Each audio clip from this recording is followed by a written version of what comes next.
Hey guys, TJ and Dave here from Gemini Fitness and Combat. We apologize for skipping a week or two. A lot of stuff's been going on here at the gym. Also, I tried out for the USA grappling team. I'll be going to Serbia here in a couple weeks. So we've had our hands full.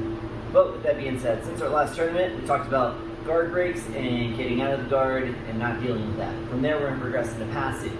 The problem with passing is just like driving on the freeway. Regardless of whatever lane you're on, you don't want to take up too many lanes because you're the asshole on the road. You want to be able to maintain in your lane, change lanes, go back to your lane, go back to the far lane, but don't drive all over the road. So if we go, Dave, lay down right here, that one. So we have 3 lanes, right? We got the middle lane, left, right lane, right lane. Now if I start trying to pass in this way, of course there's exceptions to the rule, but for the most part, most people are not going to pass in any kind of dynamic this way. If we talk about baseball sliding, and I start to go here, what ends up happening is people go and they stretch themselves out here, and they're sitting on top of the person. If Dave just pinches his thighs and rolls me that way, I get taken over.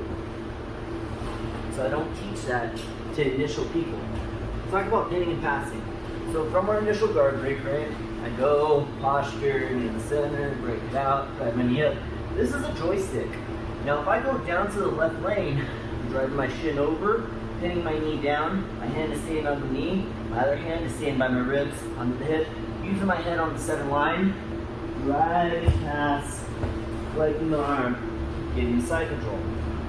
Very simple, very fundamental.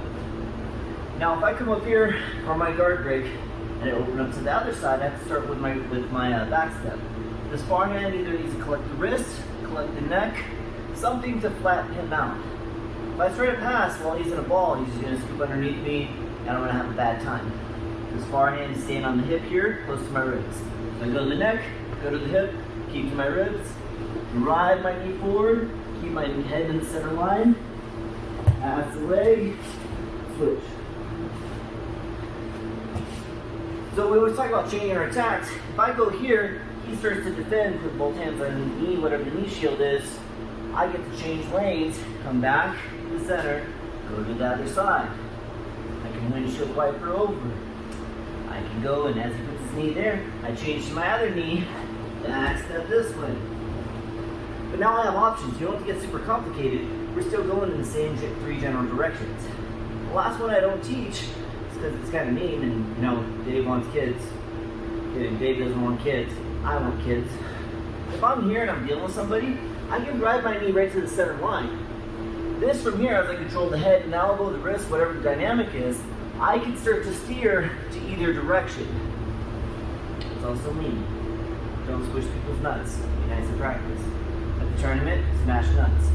So if you're here, smash beans, go through, I can proceed to whatever the route may be. Or,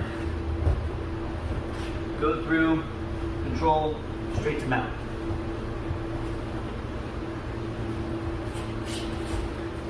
It's more about the principle of it versus the actual technical details we're going over, because I want people to actually move to the goal.